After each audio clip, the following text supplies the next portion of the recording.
Hi, fourth grade. I miss you guys so much. And as this year comes to a close, I think about all the things we would have done together and I start to get a little sad. But then I think about all the things we did get to do together. And so this last story that I'm reading for you, I would have read on the last day of school, and it is called First Year Letters. It's by Julie Danberg and illustrated by Judy Love. It's the same books from in the series of First Day Jitters, which I know you've heard before. Dear Mrs. Hartwell, September 9th. On the first day of school, I thought I saw your hand shake when you wrote your name on the chalkboard. That's when I figured you might be a little scared, just like me. And that made me feel better. Then you asked me to help you set up our brand new classroom post office. And that's when I figured this is going to be a great year. Thanks, Shannon.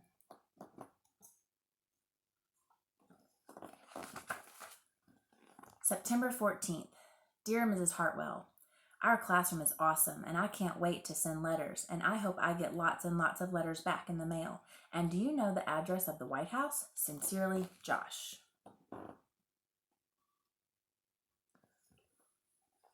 October 14th. Dear Mrs. Hartwell, I thought of a few more things to add to our list of important things teachers should know. Number 1, on pizza day, we cannot be late. The pepperoni pieces go fast. 2, more recess, please. 3, bringing Friday treats is a great idea, but just so you know, most kids don't eat broccoli or cauliflower unless they have to. From Andy. P.S. Can this letter count as my example of a friendly letter?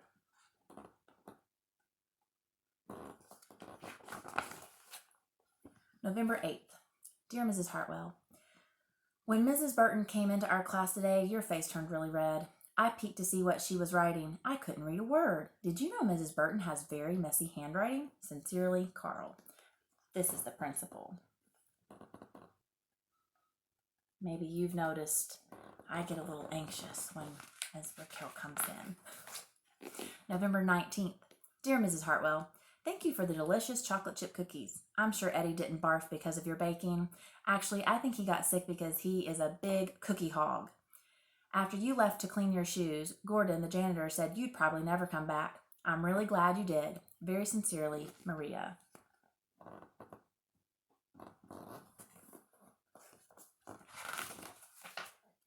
November 22nd. Dear Mrs. Hartwell, I'm sorry about throwing up all over your shoes. I hope you didn't take it personally. I think I would have barked over any teacher. Well, except Mr. Murphy. He scares the barf right out of me. Your friend, Eddie. P.S. I bought you some new socks. I hope you like them since I picked them out myself. That's his letter. This one's pretty exciting. December 3rd.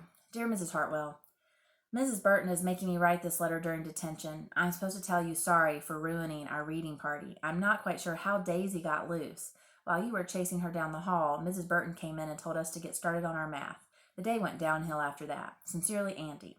P.S. I'm sure Daisy will come back soon. Who do you think Daisy is? A snake.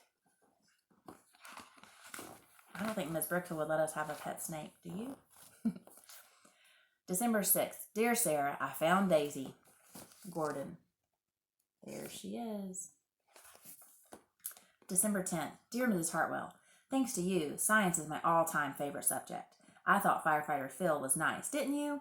I think I'll write him a letter. Scientifically yours, Jack. P.S. When you wear your safety goggles, you look just like my frog Benny. I'm really glad we never had to call the fire department with our science. December 14th. Dear Mrs. Hartwell, I sure enjoyed our field trip to the museum. That guard almost had a heart attack. You jumped over the railing like a real track star. Good thing, too, because if that buffalo had fallen over, all those cute little prairie dogs would have been smashed to smithereens. Excitedly yours, Margaret.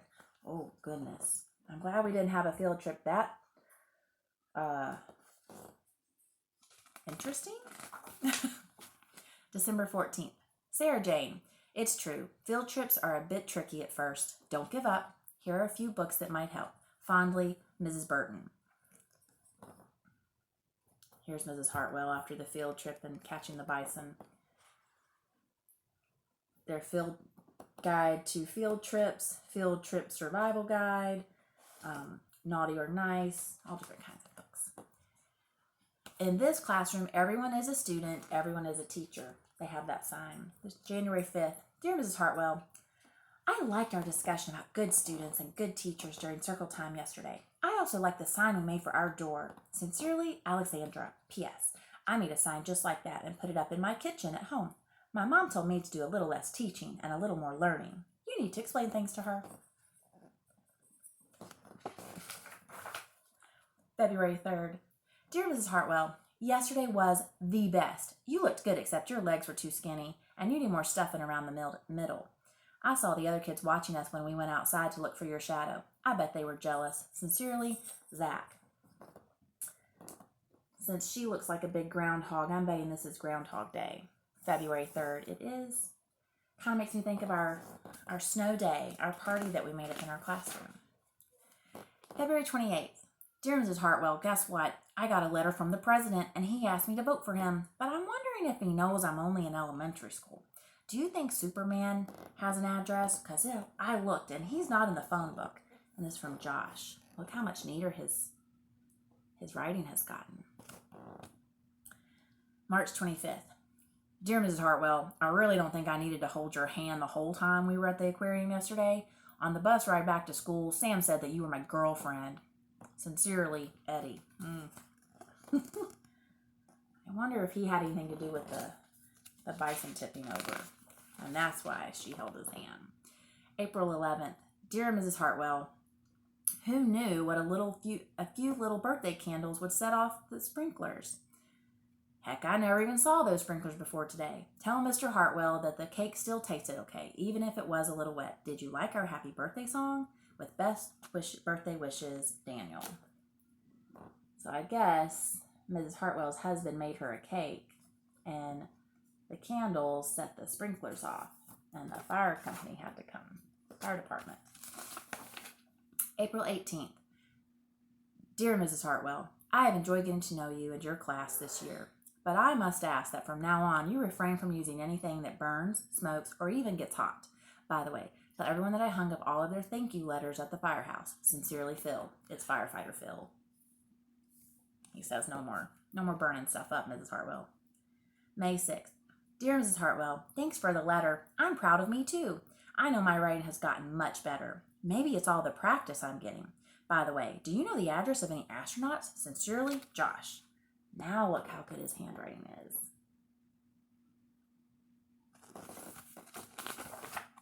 May 27th. Dear Mrs. Hartwell, you didn't look scared or nervous today when Mrs. Burton visited our class. I told her that you were my absolute favorite teacher, and guess what? She said that this school has never ever had a teacher quite like you. We sure are lucky. Sincerely, Carl. There's Mrs. Hartwell. She's getting used to having the principal visit. May 31st. Dear Sarah Jane, please come to my office tomorrow at 3 o'clock.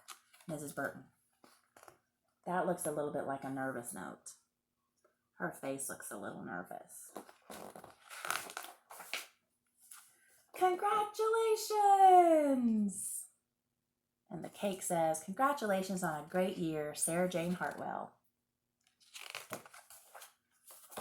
Dear kids, thank you for a great year. I'm lucky to have had such wonderful students, and I couldn't have asked for better teachers. Love, Mrs. Hartwell. P.S. Has anyone seen Daisy? You see her? So now I would like for you to write a letter. This is not my first year, but it's our first year together. So at the end of every year with an elementary class, whether third grade or fourth grade, as I've taught over the years, I always ask for my class to write me letters and with some of your memories. Maybe you'll think about the field trip that we went on. Maybe you'll think of the things we did in science or our snow day, or maybe you'll think about something else. But think about your fourth grade year and something that's a good memory that you have of it. And just write me a letter and you'll put that in your folder to turn in on Friday. And I look forward to reading them. I save these letters and I read them over the years. I just read last year's class. I read their letters when getting this book out. So write me a letter. Make sure that it has the date at the top and Dear Mrs. Freeman, and then make sure that it has a closing with your name. And I miss you and I can't wait to read your letters and your great memories. Bye, guys.